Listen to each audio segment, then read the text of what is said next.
இஸ்ரேலில் யாரும் வீடியோ எடுக்கக்கூடாது. ஐடிஎஃப் திடீர் தடை. காரணம், நேற்று இரவு முழுக்க இஸ்ரேல்ல ஏவுகணை மழை பொழிஞ்சிருக்குது. 12 இஸ்ரேல் வீரர்களை காணவில்லை. 2 பேரோட சடலங்கள் மட்டும்தான் இப்ப கிடைச்சிருக்குது.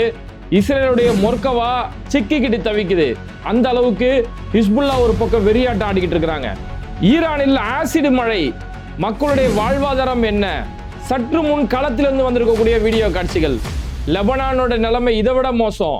தத்ரூபமா லைவ் ரெக்கார்டில் பதிவான வீடியோ காட்சிகள். கத்தாரில் திடீரென கைது செய்யப்பட்டிருக்கக்கூடிய 300 பேர். காரணம் என்ன? ஈரானில் தேர்ந்தெடுக்கப்பட்டிருக்கக்கூடிய புதிய உச்ச தலைவர் யார் இவர்? அமெரிக்காவே கொலை நடுங்கி போயிருக்கிறாங்களே, இவருடைய பின்னணி என்ன? அது மட்டும் இல்லாம கச்சா எண்ணெயோட விலை வரலாறு காணாத அளவுக்கு விலை உயர்ந்து போயிருக்குது. இந்த நேரத்தில் ஈரானுடைய ஹத்தமுல் அம்பியா படை அவங்க சார்பில் ஒரு முக்கியமான அதிர்ச்சியான வீடியோ ஒன்று வெளியிட்டு இருக்காங்க. இது மாதிரி பல்வேறுபட்ட செய்திகளை வீடியோ ஆதாரங்களோட தான் இன்னைக்கு நிகழ்ச்சியில பார்க்க போறோம். அதுக்கு முன்னாடி யாரெல்லாம் பேட்டை டிவியை சப்ஸ்கிரைப் பண்ணாம பாக்குறீங்களோ அவங்க மறக்காம சப்ஸ்கிரைப் பண்ணுங்க. ஏன்னா இஸ்ரேல் அரசு எந்தெந்த வீடியோக்கெல்லாம் தடை செஞ்சு வச்சிருக்காங்களோ அந்த வீடியோக்களை களத்துல இருந்து எடுத்து அந்த வீடியோ உண்மைத்தன்மை ஆராய்ஞ்சு பெரிய ஒரு முயற்சியோட தான் இந்த வீடியோ நம்ம செஞ்சிருக்கிறோம். நீங்க செய்யக்கூடிய சப்ஸ்கிரைப் தான் நமக்கு ஒரு பெரிய அளவில் ஊக்கமா இருக்கும். ஏன்னா யூடியூபோட தரப்புல இருந்து நோட்டிபிகேஷன் வந்துகிட்டே இருக்குது. வீடியோ பார்க்கக்கூடிய 100% மக்கள்ல 45% மக்கள் தான் சப்ஸ்கிரைப் பண்ணி பார்க்குறாங்க. மீதி 55% மக்கள் சப்ஸ்கிரைப் பண்ணாம பார்க்குறாங்க அப்படின்ற ஒரு விஷயத்த சொல்றாங்க. அதனால வீடியோ பார்க்கக்கூடிய நண்பர்கள் மறக்காம சப்ஸ்கிரைப் பண்ணி உங்களுடைய ஆதரவை தொடர்ந்து தந்துகிட்டே இருங்க. இன்னைக்கு உலகம் முழுக்க ஒரு தலைப்பு செய்தி, ஒரு முக்கிய செய்தி. முஜ்தபா கமேனி ஈரானுடைய சுப்ரீம் லீடரா தேர்ந்தெடுக்கப்பட்டிருக்கிறாரு அப்படிங்கிறது தான் இன்னைக்கு உலகம் முழுக்க ஒரு முக்கிய செய்தியாக மாறி இருக்கு. ஈரான் மக்கள் இரவெல்லாம் இந்த சந்தோஷத்தை அவங்க கொண்டாடிக்கிட்டு இருக்கிறாங்க. அந்த மக்கள், அவங்களுடைய இராணுவங்கள் எல்லாருமே முஜ்தபா கமேனிக்கு போய் பையத்து செஞ்சு அவங்களுடைய கொண்டாட்டங்களை கொண்டாடுறாங்க. அப்படியே இந்த பக்கம் திரும்பி பார்த்தோம்னா அமெரிக்காவும் இஸ்ரேலும் கொலை நடுங்கி போயிருக்கிறாங்க. அந்த அளவுக்கு முஜ்தபா கமேனியை பார்த்து இவங்க இன்னைக்கு நடுங்கி போயிருக்கிறாங்க. இந்த நடுக்கம் எந்த அளவுக்கு இருக்கு அப்படின்னா, இப்போ விட்காஃப் அப்படிங்கிற ஒரு டொனால்ட் ட்ரம்ப்புடைய வலது கை, அதுக்கடுத்து குஷ்னர் டொனால்ட் ட்ரம்ப்புடைய சொந்த மருமக, இவங்க 2 பேர் தான் டொனால்ட் ட்ரம்ப்புடைய எல்லா ராஜதந்திர வேலைகளுமே பார்த்துருக்கக்கூடிய நபர்கள். இவங்க 2 பேருமே நாளைக்கு இஸ்ரேலுக்கு பயணத்துக்காக இருந்தாங்க. இஸ்ரேல் டெல் அவீவுக்கு போய் இந்த போர் சம்பந்தமா ஒன்று கூடுதலா என்ன செய்யலாம் அது செய்யலாம் சொல்லி இந்த பிளான்லாம் வச்சிருந்தாங்க. அந்த பயண திட்டத்தையே இன்னைக்கு ரத்து செஞ்சு வச்சிருக்கிறாங்க. இன்னொரு பக்கம் அமெரிக்காவுடைய தரப்புல இருந்து ஒரு அறிவிப்பு, திடீர் அறிவிப்பு ஒன்று வருது. சவுதி மாதிரியான எந்தெந்த அரபு நாடுகள்ல அமெரிக்கர்கள் இருக்கீங்களோ, அமெரிக்காவுடைய தூதரங்கள் இருக்குதோ, அமெரிக்க அதிகாரிகள் இருக்கிறீங்களோ, நீங்க எல்லாம் உடனடியாக கடையை காலி பண்ணிட்டு கிளம்பி வந்துருங்க. கடையை பூட்டுறீங்களோ போடலையோ சொந்த நாட்டை பார்த்து உடனே திரும்பி ஓடிவாங்க அப்படின்னு சொல்லியிருக்கிறாங்க. அந்த அளவுக்கு ஈரானுடைய புதிய தலைவர் வந்ததுக்கு பிறகு இனி போர் வேற கட்டத்தை நோக்கி நகர்ந்து போவோம். இஸ்ரேலுக்கு இன்னும் கடுமையான தாக்குதல் இருக்கும். அமெரிக்கா யூஎஸ் பேஸ் எங்கெல்லாம் இருக்கும் அங்கெல்லாம் கடுமையான தாக்குதல் நடக்கும்னு சொல்லி அந்த அச்சம் தான் இந்த அளவுக்கு இவங்களோட பதட்டத்துக்கு காரணம் அப்படின்னு சொல்லி இந்த செய்தி சொல்லப்படுது. ஏன்னா பார்த்தோம்னா நேற்று நைட்டு முழுக்கவே இஸ்ரேல்ல ஏவுகணை மழை பொழிஞ்சிருக்கு. இதை நம்ம சொல்லல, இஸ்ரேலுடைய முக்கியமான ஊடகமா இருக்கக்கூடிய டைம்ஸ் ஆஃப் இஸ்ரேல் அவங்களே இந்த விஷயத்தை பதிவு செய்யும் போது நைட்டு முழுக்க ஏவுகணை மழை பெய்ஞ்சது, ட்ரோன் மழைகள் பெய்ஞ்சது அப்படின்னு சொல்லி சொல்றாங்க. அந்த அளவுக்கு இரவு முழுக்கவே க்ரூசர்ஸ் ஒரு பக்கம் அந்த எல்லா வகையான ஏவுகணைகள் ஏவி இஸ்ரேல் கடுமையான ஒரு சேதத்தை நேற்று இரவு முழுக்கவே சந்திச்சிருக்கிறாங்க. அதுலயே எல்லாமே டார்கெட் முழுக்கவே டெல் அவீவ் தான். டெல் அவீவோட பல இடங்கள் தாக்குதல் நடத்தப்பட்டு பெரிய அளவிலான ஒரு இழப்புகளை டெல் அவீவ் சந்திச்சு வந்துட்டு இருக்குது. சில கார்ல இருந்து வரக்கூடிய காட்சிகள் பார்த்தோம்னா அப்படியே காரெல்லாம் செதறி போய் கிடக்குது. அந்த கார் இருக்கக்கூடிய பாதைகள், அந்த பாதைகள்லாம் செதறி போய் கிடக்கு. இதுக்கு முன்னாடி ஒரு விஷயத்தை நம்ம சொல்லி ஆகணும். இப்போ இந்த மாதிரியான சம்பவங்கள் நடக்கிற நேரத்தில் இஸ்ரேல் அரசு சார்பில் திடுதிப்புன்னு ஒரு அறிவிப்பு ஒன்று கொடுக்குறாங்க. அவங்களுடைய ராணுவம் சார்பில், ஐடிஎஃப் சார்பில் ஒரு அறிவிப்பு என்ன கொடுக்குறாங்கன்னா, யாருமே இந்த போர் சம்பந்தமான விஷயங்களை, வரக்கூடிய தாக்குதலை யாரும் வீடியோ எடுக்கக்கூடாது, யாருமே போட்டோ எடுக்கக்கூடாது அப்படின்னு ஒரு திடீர் கட்டுப்பாடு ஒன்று விதிக்கிறாங்க. ஏன்னா கடுமையான பாதிப்புகள் நடந்துட்டு இருக்குது. இந்த பாதிப்புகள் வெளி உலகத்துக்கு போச்சுன்னா எதிரியோட பலம் பெரிய அளவில் பார்க்கப்பட்டுரும், என்னோட பலவீனம் வெளியே தெரிஞ்சிடும் அப்படிங்கிறதுக்காக போட்டோ வீடியோ எடுக்க தடை அப்படின்னு சொல்லி இஸ்ரேல் ராணுவம் சார்பில் அந்த அறிவிப்பை வெளியிடுறாங்க.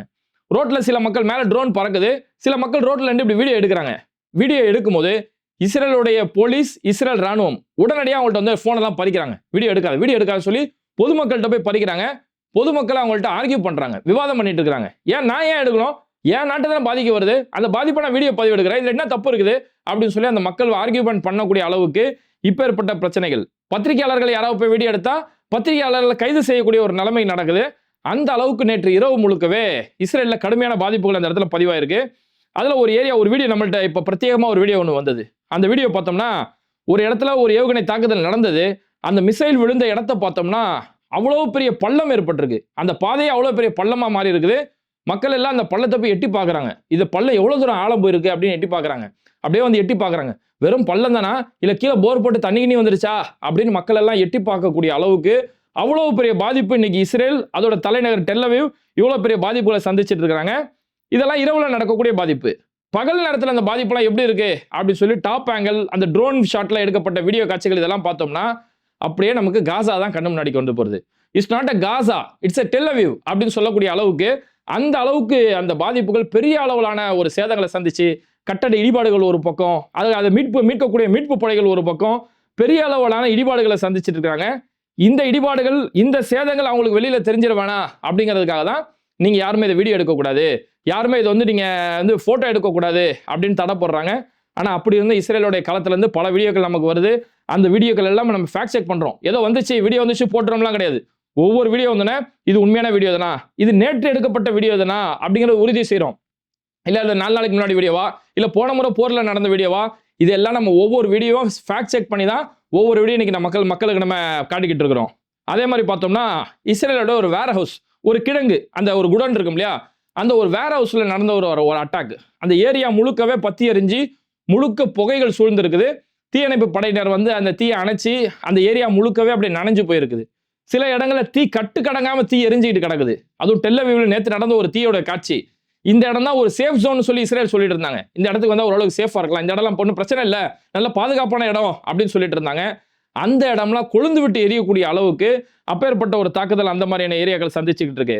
அடுத்து இஸ்ரேலில் இருக்கக்கூடிய ஒரு பத்திரிகையாளர், அவருடைய ஆடையிலே பார்த்தோம்னா பிரஸ்ன்னு எழுதியிருக்கும். ஒரு பத்திரிகையாளர் நிருபர் ஒருத்தர் நல்ல உயரமான ஒரு கட்டடத்துக்கு போய் அங்க போய் தன்னோட வீடியோ காட்சியை பதிவு செய்யறாரு. என்னை சுத்தி இருக்கக்கூடிய எல்லா இடங்களுமே பெரிய அளவிலான பாதிப்புகளை சந்திச்சிருக்கு. இரவு முழுக்க ஏவுகணை மழை பொழிஞ்சது. ஒரு பக்கம் க்ரூஸ்டர்ஸ், ஒரு பக்கம் ட்ரோன்ஸ், ஒரு பக்கம் மிசைல்ஸ், ஒரு பக்கம் இப்படி தொடர்ந்து இரவு முழுக்க தாக்குதல். இந்த இரவு முழுக்கவே இஸ்ரேல் மக்களால நிம்மதியா தூங்க முடியல. வெறும் சைரன் சத்தங்கள், எங்க பார்த்தாலும் சைரன் சத்தங்கள், எங்க பார்த்தாலும் இன்டர்செப்டர் ஒரு பக்கம் பறந்துட்டு இருக்கு, அயன்டோம் ஒரு பக்கம் பறந்துட்டு இருக்கு. இந்த அளவுக்கு இரவு அப்படி ஆயிட்டாலே இது இஸ்ரேல் மக்களுக்கு உறங்கா இரவுகளா, தூக்கமில்லா இரவுகளா மாறி போற அளவுக்கு இவ்வளவு பெரிய பாதிப்புகள் நடந்துட்டு இருக்கு அப்படிங்கிற ஒரு விஷயத்தை அவர் பதிவு செய்யறாரு. பதிவு செஞ்சுட்டு சொல்றாரு, 6 மணி நேரம், நேற்று இரவு 6 மணி நேரம் தொடர்ந்து தாக்குதல் நடந்துட்டு இருந்தது. இன்னைக்கு 6 மணி நேரத்துக்கு பிறகு இன்னைக்கு காலையில எந்திரிச்சு பார்க்கும் போதுதான் இவ்வளவு பெரிய சேதங்கள் இஸ்ரேல்ல நடந்திருக்குது அப்படின்ற அந்த உண்மை தகவலை களத்துல இருந்து வெளியில வந்துட்டு இருக்குது. ஓகே, இதெல்லாம் டெல் அவீவ்ல நடந்த பாதிப்புகள். இதுக்கப்புறம் ஹைஃபாவுடைய பாதிப்பு. ஹைஃபா அப்படிங்கிறது ஏன்னா டெல் அவீவ்ல நடக்கக்கூடிய பாதிப்பு எல்லாமே ஐஆர்ஜிசி அடிக்கிறாங்க, ஈரான்ல இருந்து ஐஆர்ஜிசி அடிக்கிறாங்க. இங்க ஹைஃபாவுடைய பாதிப்பு அப்படிங்கிறது ஹிஸ்புல்லா அடிக்கிறாங்க. ஹைஃபாவில் பார்த்தீங்கன்னா ஹைஃபாவில் தான் இஸ்ரேலுடைய முக்கியமான துறைமுகம் இருக்கு, அவங்களுடைய ஆயுத கிடங்குகள் எல்லாமே அந்த இடத்துல தான் இருக்குது. ஹிஸ்புல்லா தொடர்ந்து தாக்குதல் நடத்துறாங்க. நேற்று மட்டுமே 100க்கும் மேற்பட்ட மிசைல் மூலியமாவும் ட்ரோன் மூலியமாவும் தாக்குதல் நடத்தியிருக்கிறாங்க. அதுல ஹைஃபாவில் இருக்கக்கூடிய ஹார்பர், அவங்களுடைய துறைமுகத்தை நோக்கி நடத்தப்பட்ட தாக்குதல். ஏன்னா அந்த ஹைஃபாவுடைய ஹார்பர் இருக்குல்ல, அதுல தான் இந்த ஜியோனிஸ்ட், இந்த யூதர்கள் பெரிய அளவில் அங்கே முதலீடு செஞ்சு வச்சிருக்காங்க. அவங்களுடைய பிசினஸோட முக்கியமான முதலீடு தான் அந்த இடத்துல இருக்குது. அந்த இடத்தை நோக்கி அடிக்கிறாங்க. இந்த போர் முழுக்க நல்லா பார்த்தோம்னா ஒரு பினான்சியல் அட்டாக் தான் அதை நம்ம சொல்லணும். எங்கெல்லாம் அவனுடைய முதலீடு இருக்குமோ அந்த முதலீடை நோக்கி டார்கெட் பண்ணி அவனோட கொலவரை நெருக்கிறேன்னு சொல்லுவாங்கல்ல, அந்த மாதிரியான ஒரு தாக்குதல் ஹிஸ்புல்லா ஒரு பக்கம் தாக்குதல் நடத்திட்டு இருக்காங்க. இன்னைக்கு காலையில டைம்ஸ் ஆஃப் இஸ்ரேல்ல இருந்து வந்திருக்கக்கூடிய ஒரு செய்தி என்னன்னா, 2 இஸ்ரேல் சோல்ஜர்கள் மரணம், 2 பேர் பலியாயிட்டாங்கன்றத ஐடிஎஃப் சார்பில் வந்து உறுதிப்படுத்தி இருக்காங்க. 2 பேர் மரணம் அப்படிங்கிறத இதை கூட பாதிப்பு எப்படி வெளியில கம்மியா காட்டுறாங்க பாருங்களேன். 2 பேர் மரணம் சொல்லிட்டு ஒருத்தருடைய போட்டோ தான் காட்டுறான், அந்த ஒருத்தருடைய பேரை மட்டும் தான் வெளியிடுறாங்க. மீதி இன்னொரு நபரோட போட்டோவை கூட காட்டல, அவரோட பேரை கூட பதிவில்ல. பேரை தேடிட்டு இருக்காங்களா, அந்த செய்தியில நான் கீழே படிச்சு பாக்குறேன். பெயர் தேடிட்டு இருக்காங்க, பெயர் வந்தவுடன் அறிவிக்கப்படும் அப்படிங்கிறாங்க. அந்த அளவுக்கு தன்னோட பாதிப்பை வெளியில சொல்ல மாட்டாங்க. அடுத்து 12 பேரை தேடுதல் வேட்டையில நடந்துட்டு இருக்காங்க. இந்த தேடக்கூடிய இந்த காட்சியில கூட நம்ம பார்த்தோம்னா அவங்களுடைய ராணுவ வீரர்களோட முகமெல்லாம் பிளர் பண்ணப்பட்டிருக்கு. அந்த முகமெல்லாம் அழிக்கப்பட்டு இந்த தேடக்கூடிய காட்சிகள்லாம் தேடும் பணியில் இருக்கிறாங்க அப்படின்னு சொல்லி ஐடிஎஃப் அறிவிக்கிறாங்க. அந்த அளவுக்கு முகத்தை காட்டக்கூடிய பயப்படக்கூடிய பயந்தாங்கொழிகளை தான் இங்க ஐடிஎஃப் இருந்துட்டு இருக்காங்க. இந்த அளவுக்கு ஹிஸ்புல்லாவுடைய தரப்புல இருந்து தொடர் தாக்குதல் நடந்து இஸ்ரேல் அவங்களுடைய வீரர்களுடைய பிணங்கள் அள்ளிக்கிட்டு இருக்காங்க. ஏன்னா சவுத்தர்ன் லெபனான், அந்த லெபனானுடைய தெற்கு பகுதியில இருந்து இஸ்ரேலுடைய வடக்கு பகுதி, அந்த இடத்துல தான் தொடர்ந்து தாக்குதல் நடந்துட்டு இருக்குது. அந்த ஏரியாவில் இஸ்ரேலுடைய வீரர்கள் தொடர்ந்து கொல்லப்பட்டுக்கிட்டு இருக்காங்க. இஸ்ரேலுடைய மொர்கவாவை ஹிஸ்புல்லா தொடர்ந்து டார்கெட் பண்ணி அவங்களுடைய ராணுவ டேங்கியை தொடர்ந்து அட்டாக் பண்ணிட்டு இருக்காங்க. இன்னைக்கு காலையில இஸ்ரேல் தரப்புல இருந்து டைம்ஸ் ஆஃப் இஸ்ரேல்ல ஒரு பதிவு செய்யப்பட்ட ஒரு செய்தி, ஒரு இடத்துல மொர்க்கவா சிக்கிக்கிட்டு இருக்கு. இந்த சிக்கிக்கிட்டு இருக்க மொர்க்கவாவை கிரேன் வச்சு தூக்கலாமா, புல்டோசர் வச்சு நகற்றலாமான்னு யோசிச்சுக்கிட்டு இருக்காங்க அப்படின்ற அந்த செய்தியை படிக்க முடிஞ்சது. புல்டோசர், இந்த புல்டோசர் வச்சு தான் வெஸ்ட் பேங்க்ல அப்பாவி மக்களோட வீடுகளை இடிச்சிட்டு இருந்தாங்க. இன்னைக்கு அந்த புல்டோசர்லாம் இந்த மாதிரி இந்த மொர்க்கவாவெல்லாம் பல இரும்புச்சாமா, ஈயப்பு தலைக்கு பேரிச்சம்பளம் அப்படின்னு சொல்லி அள்ளிக்கிட்டு போகக்கூடிய ஒரு நிலைமைகள் ஏற்பட்டிருக்கு. இந்த அளவுக்கு தொடர் பாதிப்புகளை இஸ்ரேலுடைய தரப்புல சந்திச்சுட்டு இருக்காங்க. ஓகே, இப்போ இஸ்ரேல் தரப்புடைய பாதிப்புகளை பார்த்தோம். ஈரான்ல என்ன பாதிப்பு அப்படின்றத பார்த்தோம்னா, ஈரானுடைய தெஹ்ரானுடைய பகுதியில் ஷஹரான் சொல்லக்கூடிய அவங்களோட ஆயில் டெபார்ட், அவங்களுடைய அந்த எண்ணெய் கிடங்குகள் இருக்கு இல்லையா, அது மேல நடத்தப்பட்ட தாக்குதல் இன்னும் அந்த பாதிப்புல இருந்து அந்த மக்கள் ஒன்றும் வெளியில வர முடியல. அதுக்கடுத்து எந்த ஒரு பெரிய அளவிலான தாக்குதல் இஸ்ரேல்ல ஈரான்ல நடந்த மாதிரி தெரியல. அங்கங்க சில தாக்குதல் நடக்கு, பெரிய அளவிலான தாக்குதல் எதுவும் இல்லை. ஆனா இந்த ஆயிலுக்கு எண்ணெய் கிடங்கு இருக்குல்ல, இது எரியக்கூடிய காட்சி எப்படி ஆக போகுதுன்னா, இன்னைக்கு ஈரான் முழுக்கவே ஆசிட் மலைகள் பெழிஞ்சிட்டு இருக்கு அப்படின்னு சொல்லி சொல்றாங்க. ஏன்னா அந்த எண்ணெய் கிடங்களை தூக்கி அந்த பாம்பை போட்டதால அது வெடிச்சுட்டு நெருப்பா பத்திக்கிட்டு இருக்குது. பத்திக்கிட்டு அப்படியே அந்த நெருப்பு எரியும் போது என்ன ஆகும், அந்த இருக்கக்கூடிய ஆயில் எல்லாம் அப்படி தெரிக்குது. இப்ப நம்ம இன்னைக்கு அடுப்பு கொஞ்சம் சூடாச்சுனால எண்ணெய் தெரிக்கும் இல்லையா, அந்த மாதிரி அந்த எண்ணெயில இருந்து எண்ணெய் வானளவுக்கு தெரியுது. அப்ப வானளவுக்கு எரியும் அந்த எண்ணெய் எல்லாம் சுத்தி இருக்க ஊர்களில் தெஹ்ரானுடைய பகுதியில் எண்ணெய் தெரிச்சுக்கிட்டே இருக்கு. இந்த தெரிக்கிறத களத்துல இருந்தே ஒரு பத்திரிகையாளர் ஒருத்தர் களத்துல இருந்து வீடியோ எடுத்து அனுப்பியிருக்கிறாரு. அந்த வீடியோவை பார்த்தோம்னா அவர் காட்டுறாரு, எண்ணெய் தெரிச்சுக்கிட்டே இருக்குது. இந்த காரை பாருங்க, நல்ல வெள்ளை கலர்ல இருக்க காரு, முழுக்க அந்த ஆயில் தெரிச்ச அடையாளம் இருக்குன்னு சொல்லி தன்னோட கையிலேயே அந்த ஆயில் எடுத்து காட்டுறாரு. பார்த்தா அவ்வளோ ஆயில்கள் இருக்கு. இந்த அளவுக்கு தெஹ்ரானுடைய பகுதி, ஷஹரானுடைய பகுதி, இது மாதிரியான இடங்கள் எல்லாமே அந்த அளவுக்கு எண்ணெய் தெரிச்சிருக்குது. இதை செய்தி வெளியிடக்கூடிய ஊடகங்கள் எப்படி செய்யறாங்கன்னா, இது ஒரு ஆசிட் ரெயின், இது ஒரு ஆசிட் மழை அந்த இடத்துல பெஞ்சிட்டு இருக்கு அப்படிங்கிறாங்க. இதனால தெஹ்ரானுடைய சுற்றுச்சூழல் பெரிய அளவில் பாதிக்கப்பட்டு இருக்கு. ஏன்னா தெஹ்ரான்ன்றது கிட்டத்தட்ட 1 கோடி மக்கள் வாழக்கூடிய ஒரு பகுதி. நம்ம சென்னைக்கு நிகரான ஒரு ஏரியா. அப்போ 1 கோடி மக்கள் வாழக்கூடிய ஒரு பகுதி. அங்க இப்ப ஏற்பட்ட தொடர்ந்து இரவு முழுக்க அந்த கரும்புகைகள் சூழ்ந்து ஆயில்கள் ஒரு பக்கம் தெரிச்சுக்கிட்டு இருக்கிறதால அந்த மக்களுடைய இயல்பு வாழ்க்கை பெரிய அளவில் பாதிக்கப்பட்டு, பெரிய அளவிலான கண்ணெரிச்சல் ஒரு பக்கம், இருமல், மூச்சு திணறல், இதனால அந்த மக்கள் பெரிய அளவில் பாதிக்கப்பட்டிருக்கிறாங்க. அதுல இப்போ ஒரு களத்துல இருந்து ஒரு வீடியோ ஒன்று வெளியில வந்தது. ஒரு இடத்துல ஒரு ட்ரோன் விழுது, தெஹ்ரானுடைய பகுதியில் ஒரு ட்ரோன் விழுவுது. ட்ரோன் விழுந்தோன்னா அந்த இடத்துல ஏதோ ஒரு ஆயில் டெபார்ட் அந்த இடத்துல இருக்குது. அந்த இடத்துல வெடிச்சோன்னே ஆயில் வழியா பைப்புல ஆயில் போயிட்டு இருக்குது. இந்த இடத்துல வெடிச்சதால அந்த பைப் எந்த வழியெல்லாம் போகுமோ அப்படியே பட்டுன்னு ஒரு ஸ்பாட்ல ஒரு மின்னல் அடிச்சா அப்படி இருக்கும். அந்த மாதிரி அந்த சாலை முழுக்கவே அப்படியே முழுக்க அந்த தீ பத்திக்கிட்டு எரியக்கூடிய ஒரு காட்சி, மக்கள் எல்லாம் அலறி ஓடியக்கூடிய ஒரு காட்சி. இது ஈரான்ல இருந்து இந்த ஒரு வீடியோ, பிரத்யேகமான ஒரு வீடியோ ஒன்று வந்தது. அதே மாதிரி ஈரானுடைய சாலைகள் பல இடங்கள் எரிஞ்சிட்டு இருக்குது. அதே மாதிரி ஈரானுடைய பினான்சியல் சம்பந்தமான இடங்கள், அவங்களுடைய பினான்சியல் இன்ஸ்டிடியூஷன் அப்படின்னு சொல்லக்கூடிய நிதி நிறுவனம் சம்பந்தமான ஒரு கட்டடம், அந்த கட்டடத்து மேல நாங்கள் தாக்குதல் நடத்தியிருக்கிறோம் அப்படின்னு சொல்லி இஸ்ரேல் தரப்புல இருந்து ஒரு செய்தியை வெளியிட்டிருக்கிறாங்க. அல் காட் அல் ஹசன் அப்படின்னு சொல்லக்கூடிய அந்த ஏரியாவில் ஈரானுடைய முக்கியமான நிதி நிறுவனம் ஒன்று இருக்கு. அந்த நிதி நிறுவனத்து மேல தாக்குதல் நடத்தியிருக்கிறோம் அப்படின்னு சொல்லி இப்படி ஈரானுடைய இடங்கள்லையுமே பல இடங்கள்ல பெரிய அளவான பாதிப்புகளை சந்திச்சுட்டு இருக்கிறாங்க. இன்னொரு பக்கம் லெபனான்ல பார்த்தோம்னா, லெபனான்ல ஒரு பத்திரிகையாளர் பேட்டி எடுத்துட்டு இருக்கிறாரு. லெபனான்ல இருக்கக்கூடிய ஒரு உள்ளூர் சேனல், ரெட் டிவி அப்படின்னு சொல்லக்கூடிய ஒரு சேனல், அவர் பேட்டி எடுத்துருக்காரு. இங்க பாருங்க, இந்த இடம் பாதிக்கப்பட்டிருக்கு, மக்கள்லாம் இந்த அளவுக்கு பாதிக்கப்பட்டிருக்காங்க அப்படியே பேசிக்கிட்டு இருக்காரு. அவருக்கு பின்னாடி பெரிய அளவிலான ஒரு ஏவுகணை தாக்குதல், அந்த அளவுக்கு ஒரு மிசைல் வந்து அட்டாக் பண்ணி அந்த ஏரியாவை அப்படியே வெடிச்சு செதறுது. இது அப்படியே லைவ்ல ரெக்கார்ட் ஆகிட்டு இருக்குது. அந்த பத்திரிகையாளர் பார்த்து பயந்து ஓடுறாரு. பயந்து ஓடிக்கிட்டே, பாருங்க நான் பேசிக்கிட்டே இருக்கேன், பின்னாடியே தாக்குதல் நடக்குது, இந்த அளவுக்கு லெபனான் குறி வச்சு அழிக்கப்பட்டு இருக்கு அப்படிங்கிற ஒரு தகவலை அந்த இடத்துல ஒரு பதிவு செஞ்சுட்டு இருக்கிறாரு. சரி, இப்போ இந்த போர் இரு பங்குமான பாதிப்பை பார்த்துட்டோம். இதை தாண்டி இருக்கக்கூடிய ஒரு முக்கியமான செய்தி என்னன்னா, கத்தார்ல இருந்து வந்திருக்கக்கூடிய ஒரு முக்கியமான செய்தி. கத்தார்ல இப்போ 300 பேரை கைது செஞ்சிருக்காங்க அப்படிங்கிற ஒரு தகவல் வந்திருக்குது.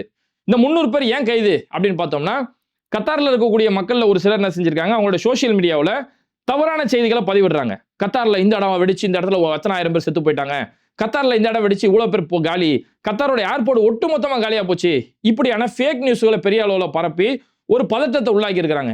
அந்த மாதிரி யாரெல்லாம் பொய் செய்திகளை பதிவிட்டாங்களோ அதுல ஒரு 300 பேர் அவசரமா கத்தார் அரசு இப்ப கைது செஞ்சிருக்காங்க அப்படிங்கிற ஒரு தகவல் ஒன்று வருது.